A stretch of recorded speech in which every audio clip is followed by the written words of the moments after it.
Hello, good evening. तो पिछली class में जो पढ़ाया गया था, घनत्व, आकृति, आयतन, यही सब मैंने पढ़ाया था। घनत्व क्या होता है, घनत्व ठोस में, द्रव में, गैस में, आकृति और आयतन के बारे में।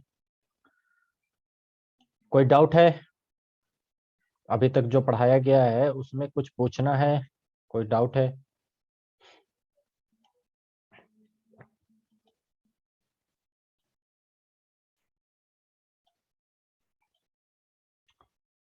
कोई डाउट नहीं ना? आज लाइव क्लास में कम लोग क्यों आए भाई?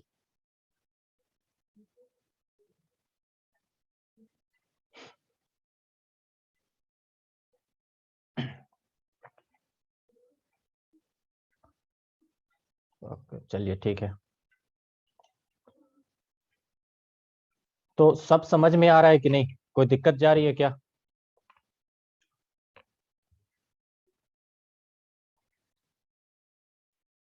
जो कुछ भी पढ़ाया गया है, क्या उसमें कोई दिक्कत है? कुछ ऐसी चीज है जो समझ में ना आई हो तो बोलो, मैं दोबारा एक्सप्लेन कर दूंगा, दोबारा समझा दूंगा। और अगर समझ में आ गई है तो चलो आगे बढ़ते हैं। मैंने पिछले क्लास में घनत्व के बारे में बताया था कि घनत्व क्या होता है, द्रव्यमान बटा आयतन। ठीक है। और फिर मैंने बहुत सारे एग्जाम्पल लिए थे। मैंने वो रुई और लोहे का एग्जाम्पल लिया था कि जो लोहा होता है, ये लोहे का आयतन बहुत कम होता है, मतलब लोहा बहुत कम जगह घेरता है और कम जगह में ज्यादा भार होता है, द्रव्यमान ज्यादा होता है। तो इसीलिए लोहा का घनत्व ज्यादा हो जाएगा। और जबकि जो रुई होता है वो ज्यादा जगह घेरता है और उसका भार, उसका द्रव्यमान कम होता है। इस कारण से रुई का घनत्व कम हो जाएगा। ठीक है। ये सारी बातें मैंने बता दिया था। ठोस, द्रव, गैस में भी मैंने बता दिया था कि ठोस का घनत्व सबसे ज्यादा होगा, क्योंकि ठोस आपस में बहुत मजबूती के साथ बंधे होते हैं, उनके बीच की दूरी कम होती है। द्रव का घनत्व ज्यादा हो जाएगा और गैस का घनत्व ज्यादा हो जाएगा। ठीक है। ओके। फिर मैंने ये ठोस के बारे में बता दिया था, द्रव के बारे में बता दिया था और गैस के बारे में बता दिया था। यहां तक मैंने सारी चीजें आप लोगों को समझा दिया था। मैंने अच्छे से इसको सही से आप लोगों को बता दिया था। अब यहां तक अगर कोई डाउट नहीं है तो चलो अब हम लोग आगे बढ़ते हैं। ठीक। चलिए, अगला जो हमारा टॉपिक है, अगला टॉपिक है हमारा द्रवनांक और क्वथनांक। ठीक है।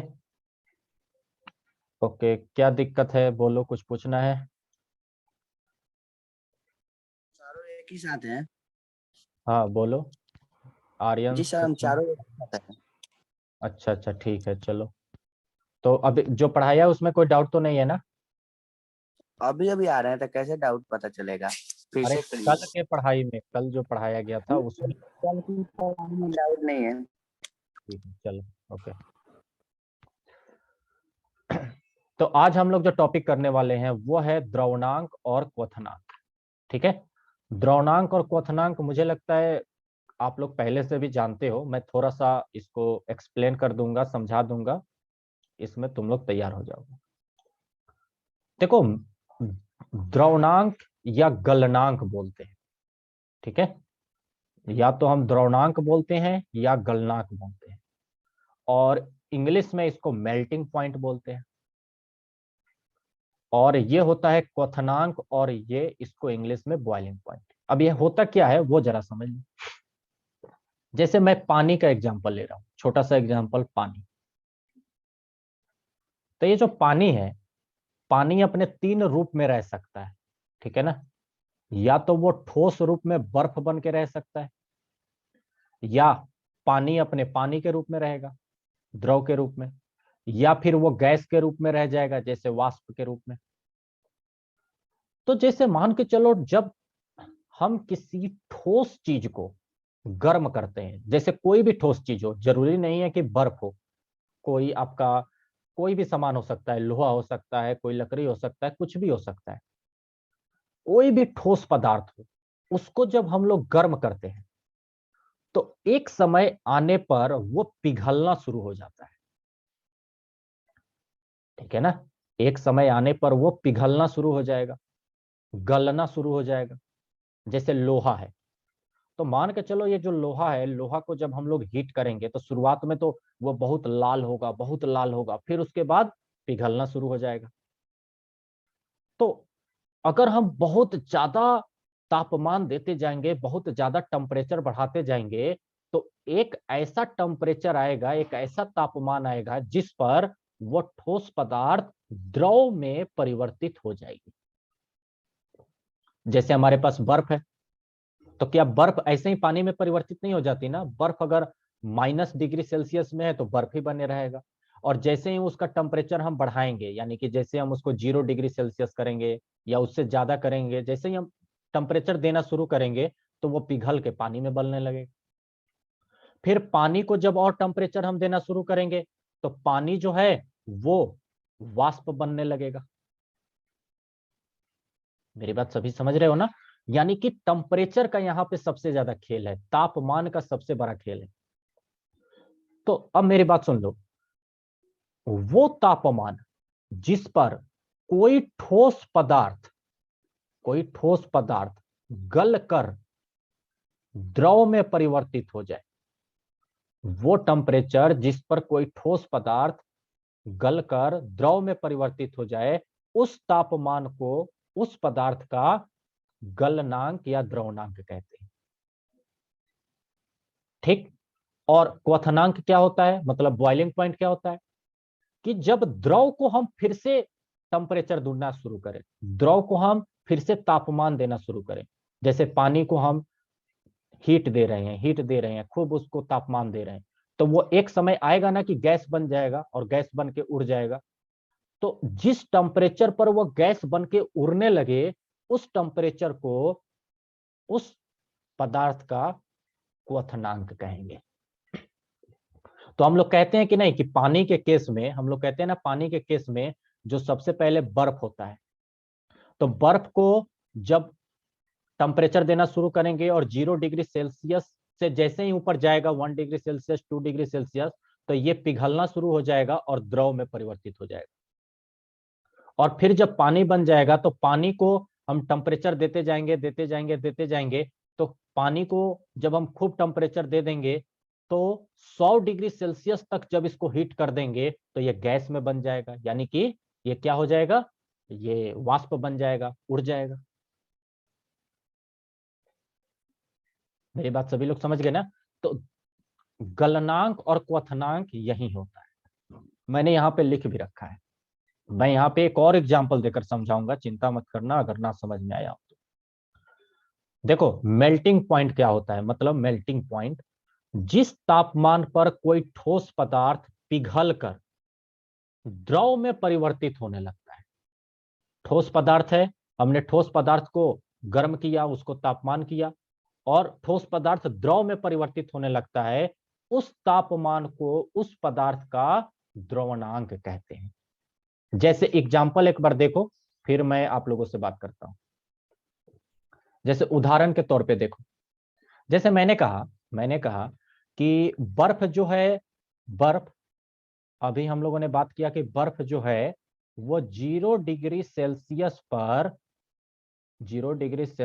पर पानी में बदलने लगता है। पानी यानी कि द्रव में, पानी में बदलने लगता है, पानी में बदलने लगता है।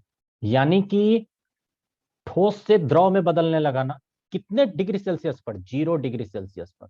और जब 0 से कम रखेंगे, -1, -2, -3, तो वो बर्फ ही बना रहेगा। और जब 0 पर लेकर जाएंगे तो वो पानी में बदलना शुरू हो जाएगा, और जैसे जैसे टेम्परेचर आगे बढ़ाते जाएंगे वैसे वैसे वो और ज्यादा तेजी से पिघलने लगेगा।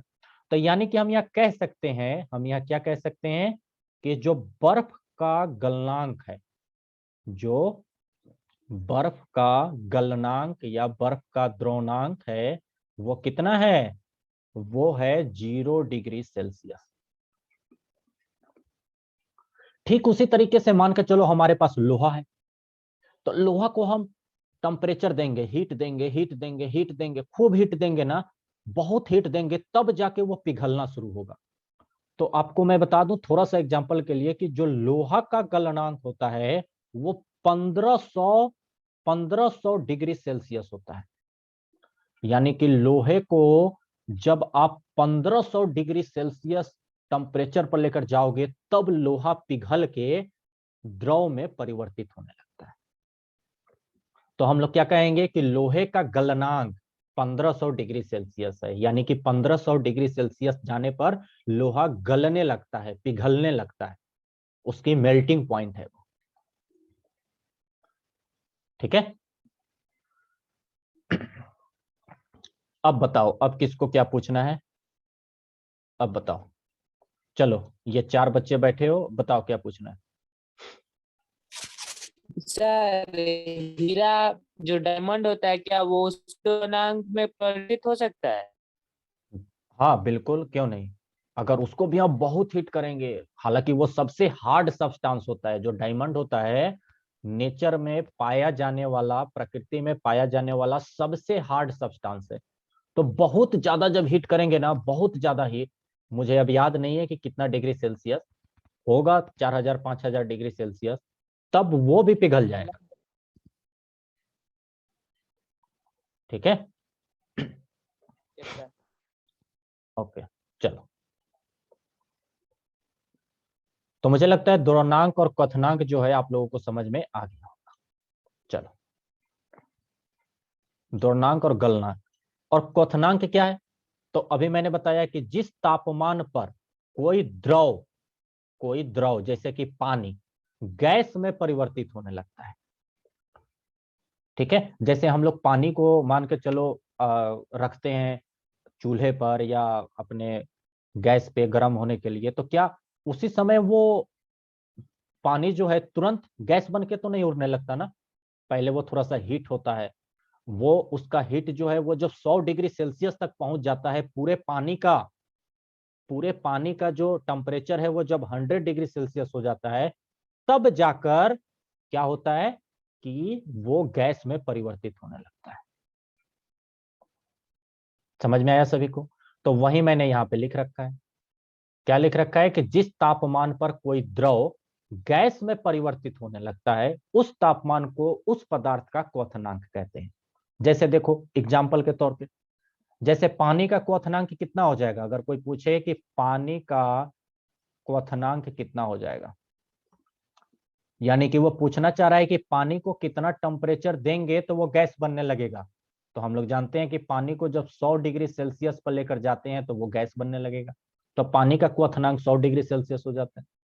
और ये जो अभी हम लोग लोहा बात कर रहे थे ना, लोहा 1500 डिग्री सेल्सियस पर द्रव में बन जाएगा, और लोहे को अगर तुमने 3000 डिग्री सेल्सियस दे दिया तो ये भी गैस बन के उड़ने लगेगा।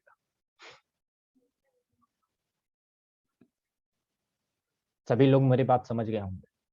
ठीक है, तो ये बात सबको समझ में आ गई कि द्रवनांक और क्वथनांक होता क्या है, ये सबको समझ में आ गया होगा।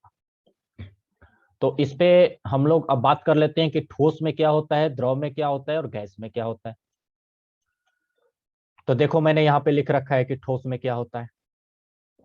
ठोस में अंतरा अणुक आकर्षण बल बहुत मजबूत होता है। ये बात तो हम लोग पहले से पढ़ते आ रहे हैं कि जो हमारा ठोस होता है उसमें दो अणुओं के बीच में बहुत मजबूती होती है।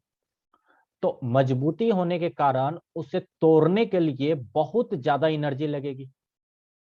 अगर दो चीज आपस में बहुत मजबूती के साथ बढ़े हुए हैं, बंधे हुए हैं, तो उनको तोड़ने के लिए ज्यादा एनर्जी लगेगी ना, यानी कि हमें ज्यादा हीट देना होगा, तब जाकर वो टूटेगा यानी पिघलेगा।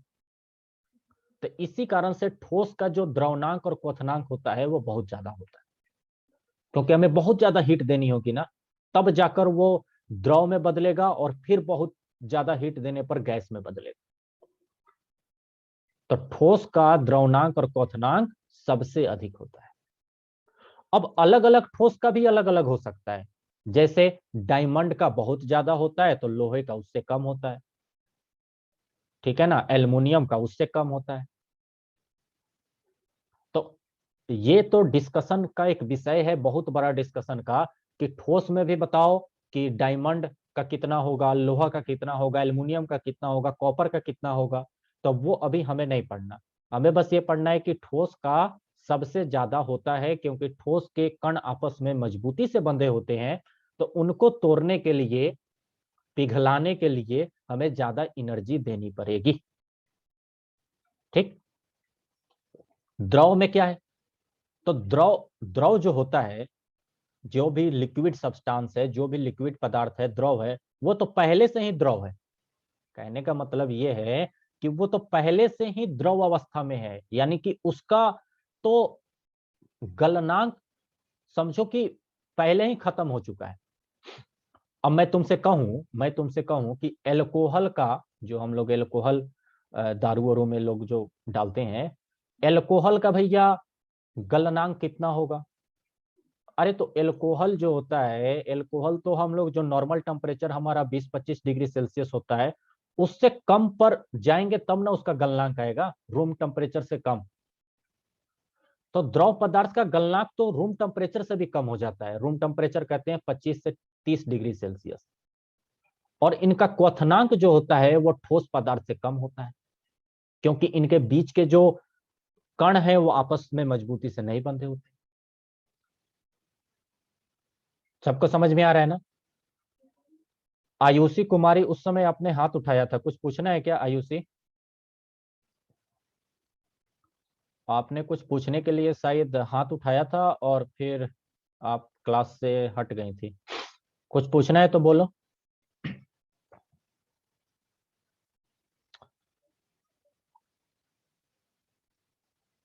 आयुषी, मैंने आपका माइक ऑन किया है, बोलिए। माइक ऑन करके बोलिए, कुछ पूछना है क्या?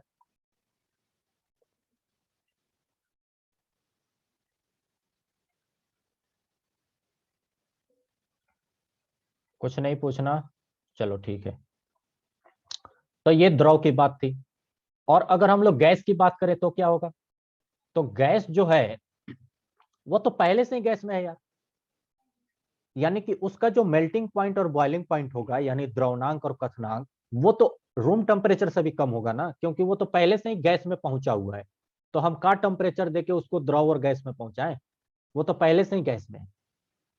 तो यानी कि द्रवनांक और क्वथनांक की अगर हम बात करें तो सबसे ज्यादा ठोस पदार्थ की होती है। ठोस पदार्थ का द्रवनांक और क्वथनांक सबसे ज्यादा होता है, फिर द्रव का, और फिर गैस का। ठीक है। हाँ बोलो सुधांशु।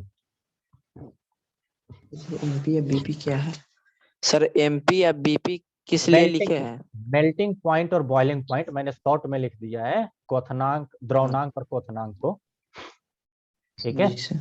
ये मैंने इसलिए ठीक। लिखा है क्योंकि आगे जब भी मैं यूज करूंगा तो हर जगह पर मैं द्रवनांक और कथनांक नहीं लिखूंगा, मेल्टिंग पॉइंट और बॉइलिंग पॉइंट लिखूंगा। ऐसे ही किताबों में भी लिखा जाता है।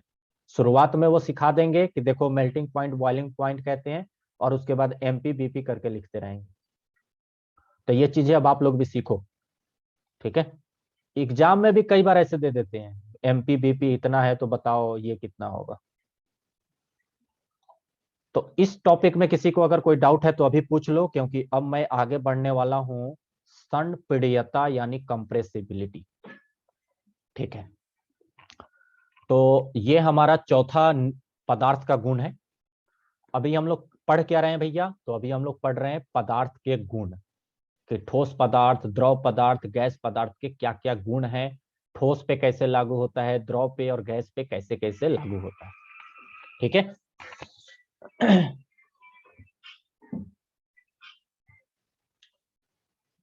ओके। तो अभी हम लोग उसी चीज के बारे में पढ़ रहे हैं। तो देखो कंप्रेसिबिलिटी क्या होती है, पहले समझना ध्यान से। कंप्रेसिबिलिटी का मतलब है दबाव, कंप्रेस कर देना, यानी किसी चीज को दबा देना। कंप्रेसिबिलिटी का मतलब क्या है? दबाव। अब जैसे एक बात बताऊं, मेरे पास एक लोहे का टुकड़ा है, क्या उसको हम दबा सकते हैं? उसको दबा के पतला कर सकते हैं क्या? नहीं कर सकते, जाहिर सी बात है। ठीक है। वही मान के चलो मेरे पास कोई रुई वाली चीज है, या फोम वाली चीज है, तो मैं उसको बहुत ज्यादा दबा सकता हूं, उसको दबा के मैं पतला कर सकता हूं। बात समझ में आ रही है ना?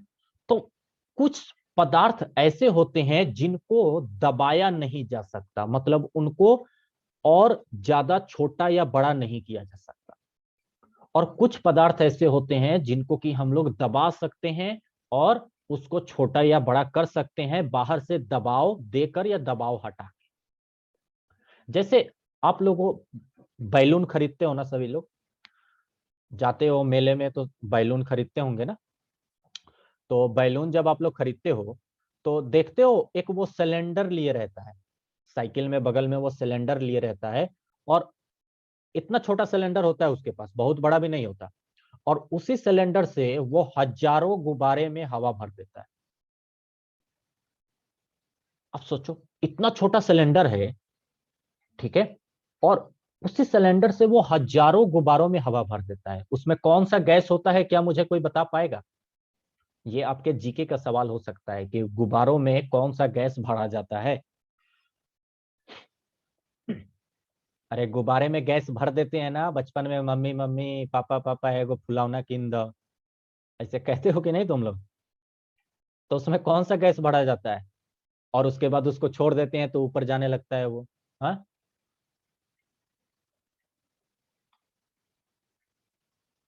बोलो सुधांशु, कौन सा गैस होता है उसमें? Hydro hydrogen. अच्छा, हाइड्रोजन। और भी कोई होता है? जी सर, नाइट्रोजन भी होता है। नाइट्रोजन तो ज्यादा नहीं होता। ठीक है, चलो आर्यन कह रहे हैं, उनसे जरा बात करते हैं। हाइड्रोजन सही है आपका। हाँ बताओ आर्यन, सचिन, आप लोग बताओ। सर हीलियम होता है। हाँ, हीलियम भी होता है। दोनों गैस होते हैं उसमें, ठीक है। गुब्बारे में हीलियम गैस भी होता है और हाइड्रोजन गैस भी होता है। नाइट्रोजन गैस को थोड़ा इकट्ठा करना मुश्किल काम है, तो नाइट्रोजन गैस नहीं होता।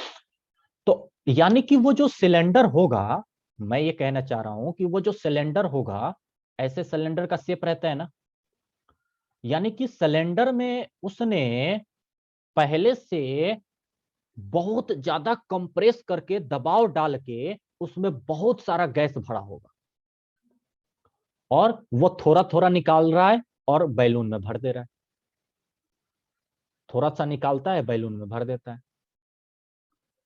तो मैं ये कहने की कोशिश कर रहा हूं कि कुछ पदार्थ ऐसे होते हैं जिनको दबाना, जिनको दबाव डाल के छोटा या बड़ा करना मुश्किल होता है, और कुछ ऐसे होते हैं जिनको हम पूरा दबा सकते हैं। जैसे कि गैस है, गैस को हम पूरा दबा सकते हैं, गैस को हम दबा के बहुत पतला कर सकते हैं। अब कोई मुझे समझा सकता है कि क्यों गैस को हम लोग ज्यादा दबा सकते हैं? प्रॉपर मतलब कि एक्सप्लेन कर सकता है क्या कि गैस को क्यों ज्यादा दबाया जा सकता है और ठोस को ज्यादा क्यों नहीं दबाया जा सकता? चलो आर्यन, सचिन, ठीक है। अच्छा साजिया, रुक जाओ, अभी तुमसे भी बात करते हैं। बोलो आर्यन, कौन बोल रहा है तुम लोगों? सर गैस का अंतर्आण्विक बल अंतर्आण्विक आकर्षण बल बहुत ही ज्यादा होता है, उसके कणों के बीच की दूरी आकर्षण, अधिक होती तो आकर्षण बल कम होता है कि ज्यादा होता है? है। ज्यादा कम कम होता है सर, उनके बीच कम की जो होता दूरी है। होती है वो हाँ बिल्कुल, उनके बीच की दूरी जो होती है वो ज्यादा होती है। चलो ठीक है, आपने अच्छा एक्सप्लेन किया। ठीक है चलो। साजिया, ये जो कह रहे हैं वो सही है या आप कुछ और इसमें बोलना चाहेंगे? माइक खोलो।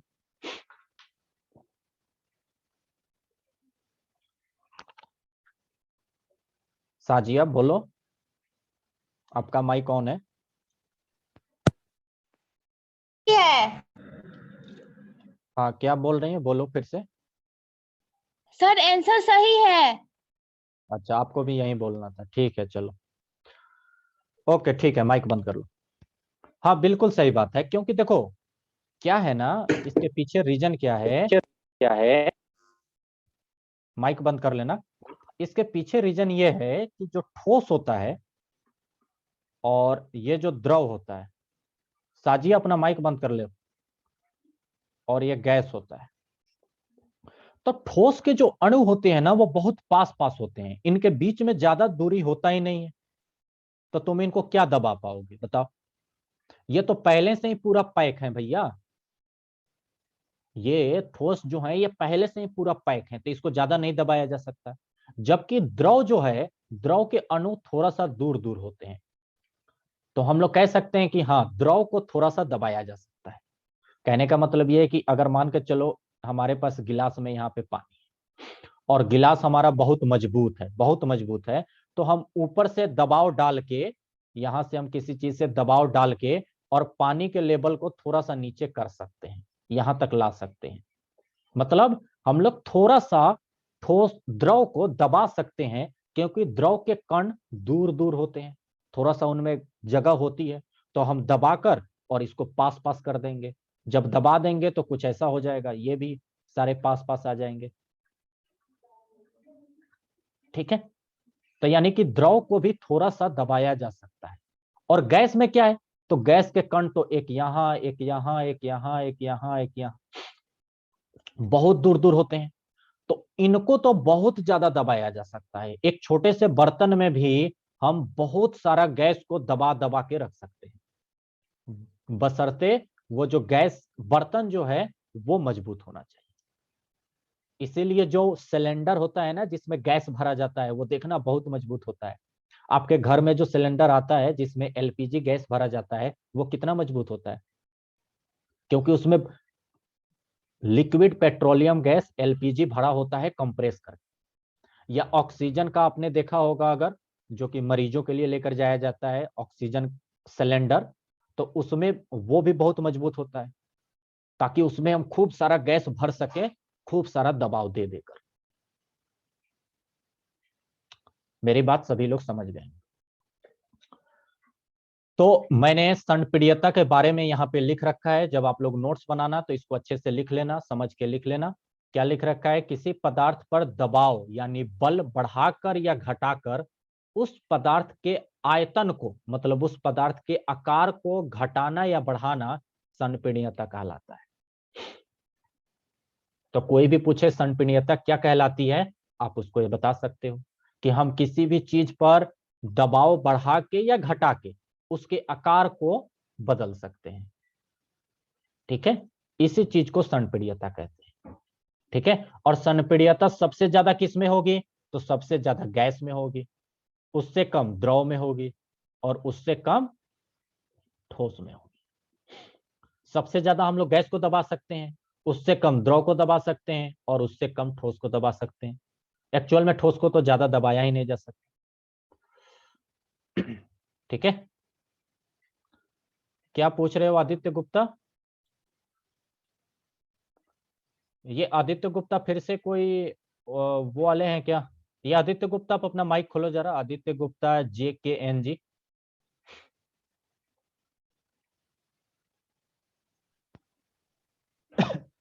हेलो आदित्य।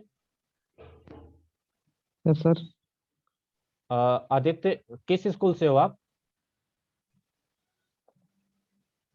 श्री हनुमानिक माध्य विद्यालय +2 विद्यालय ठिका भवानीपुर। अच्छा, तो एक आदित्य कोई और है भवानीपुर के, वो कहते हैं कि मैं हूँ। आप ये क्या भेजे हो, क्या पूछना चाहते हो? सर एक्सिकॉन का पूरा नाम क्या है, क्या है ये? सर हाँ, ऑक्सीजन लिखे हैं, इसका पूरा नाम क्या होता है? ऑक्सीजन, ऑक्सीजन का पूरा नाम ऑक्सीजन ही है, उसमें क्या है?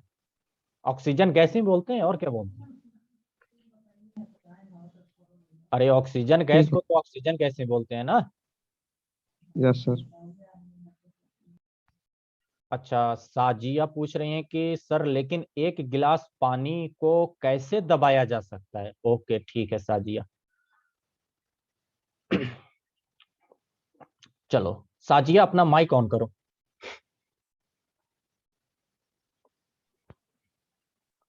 हेलो साजिया।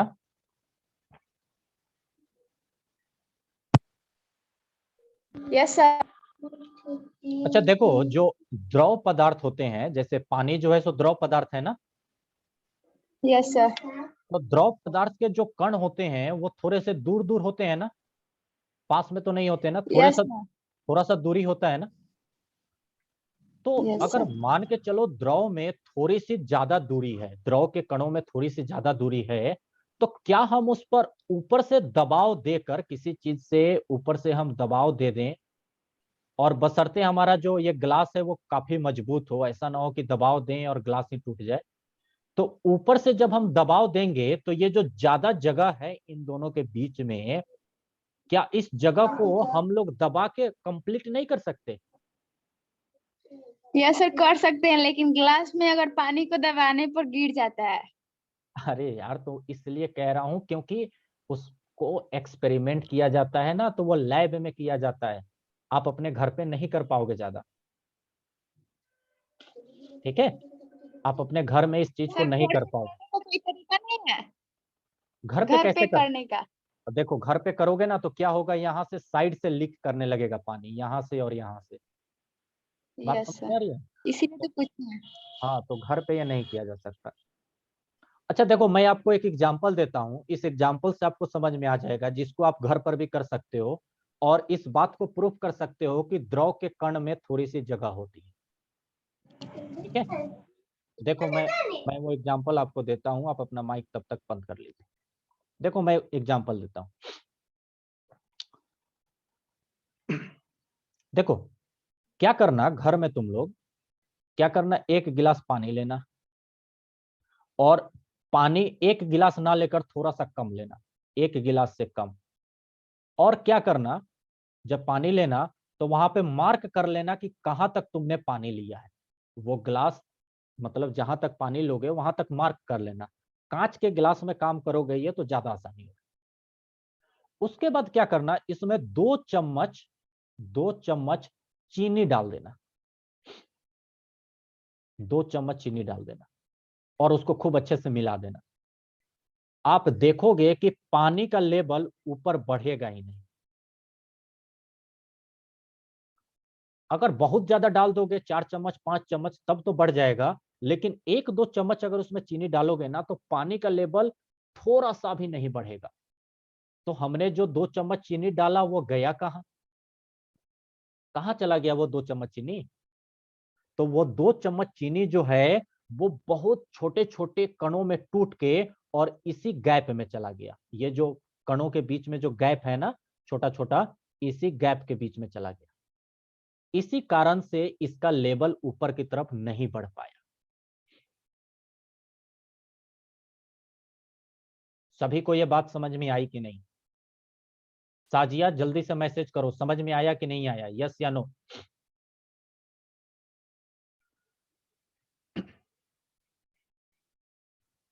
जो चीनी हमने डाला था, जब हम चीनी उसके अंदर डालें तो पानी का लेवल नहीं बढ़ा, जबकि बढ़ना चाहिए ना, क्योंकि हम 2 चम्मच चीनी डाल रहे हैं तो थोड़ा सा तो बढ़ना चाहिए, चाहे आधा सेंटीमीटर ही बढ़े, लेकिन बढ़ना तो चाहिए था। लेकिन वो बढ़ता नहीं है।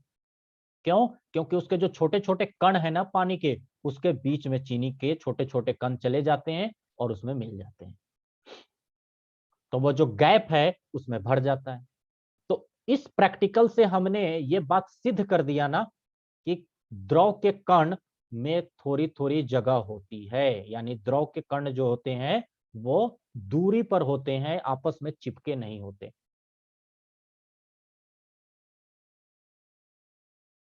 ओके, तो ये द्रव की बात थी। और ये आपकी गैस की बात है कि गैस के पदार्थ के कणों के बीच की दूरी बहुत ज्यादा होती है। ठीक है, गैस मान के चलो हमारे पास ये कि ये छोटा सा कुछ है, तो इसमें हमने गैस है, ये 5 मॉलिक्यूल इसके अंदर है। हम क्या करेंगे, इसको दबाकर एक छोटे से बर्तन में भी रख सकते हैं, ऐसे। ठीक है, इसको और दबा के हम इस छोटे से बर्तन में भी रख सकते हैं, इसको और दबा के हम इतने छोटे में भी रख सकते हैं। बिल्कुल इसको ऐसा दबा देंगे, बिल्कुल पैक कर देंगे। तो गैस पदार्थ के कणों के बीच की दूरी ज्यादा होती है, ये दूरी ज्यादा होती है, इस कारण गैस पदार्थ को ज्यादा दबाया जा सकता है, यानी कि गैस की संपीड़ितता सबसे ज्यादा होती है, फिर द्रव की और फिर ठोस की। अब किसी को कोई दिक्कत यहां तक? हाँ बोलो, माइक खोला है मैंने, आर्यन।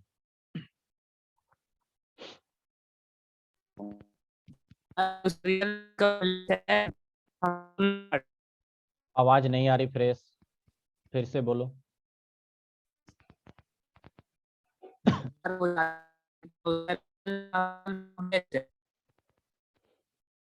आवाज नहीं आ रही है, तुम थोड़े से लगता है नेटवर्क प्रॉब्लम है।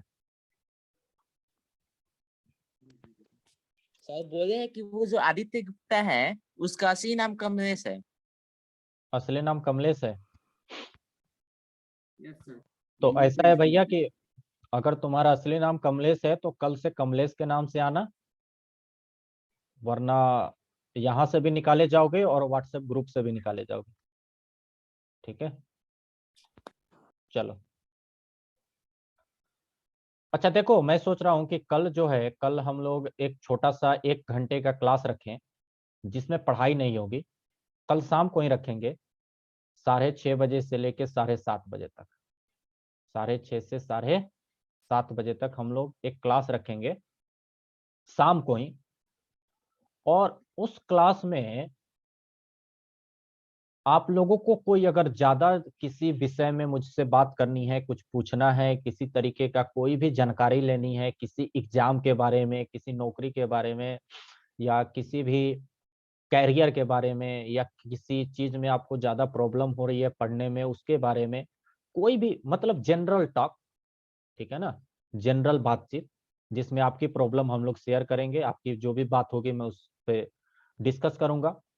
और मुझे भी कुछ अपनी बातें बतानी है, हालांकि आप लोग अब 10वीं में जा रहे हो तो थोड़ा सा अलर्ट करने के लिए मैं भी कुछ बातें आप लोगों को बताऊंगा, कुछ तरीके बताऊंगा, कुछ ऐसी चीजें बताऊंगा कि पढ़ाई को थोड़ा सा आप लोग सीरियस लो और किस तरीके से पढ़ना चाहिए। अगर कुछ नहीं आता, मान के चलो नहीं आता है मुझे, हाँ ठीक है मुझे ये चीज नहीं आती, कोई दिक्कत नहीं, नहीं आता प्रॉब्लम नहीं है, प्रॉब्लम है कि सीखने की चाहत है कि नहीं। अगर सीखने की चाहत है तो 2-3 साल में आप लोगों का लेवल बहुत ज्यादा बढ़ जाएगा, अगर सीखने की चाहत है तो अगर सीखने की चाहत है, पढ़ने की इच्छा है, लेकिन कुछ चीजें आपको नहीं आती हैं, तो कोई बात नहीं है, रोज 3 घंटे 4 घंटे मेहनत करो, 2-3 साल में तुम अच्छा बन जाओगे। तो वो क्या स्टेप है, किस तरीके से करना है, उसके बारे में हम लोग कल डिस्कस करेंगे। 1 घंटा हम लोग कल बातचीत करेंगे और आप सभी लोग उसमें जरूर आओ, अपने दोस्तों को भी बता देना, ठीक है। हालांकि मैं एक मैसेज भी डाल दूंगा व्हाट्सएप ग्रुप पे, और आप लोग कल आओ और कल हम लोग इन सारी चीजों पर बातचीत करेंगे, ठीक है। कोई भी आपका सवाल हो, कोई भी डाउट हो, उसमें आप पूछना, और मैं भी जो कुछ अच्छा बताऊंगा उसके बारे में भी बात कर लेंगे। हाँ बोलो, जल्दी बोलो, टाइम खत्म हो रहा है। सर हाँ। बोले कि बैलून ठोस होता है कि गैस? अरे बैलून का जो बाहर का हिलासा है वो रबर का होता है, तो वो तुम ठोस में डाल सकते हो, लेकिन उसके बाहरी का अंदर जो इलाका उसके बाहर का इलाका ठोस है क्योंकि वो रबर का होता है, लेकिन अंदर गैस भरा होता है तो वो तो गैस ही है। चलो ठीक है, कल मिलते हैं हम लोग। सर तो कुछ इसको ठोस, सर इसको प्रॉपर ठोस बोले या प्रॉपर गैस बोले?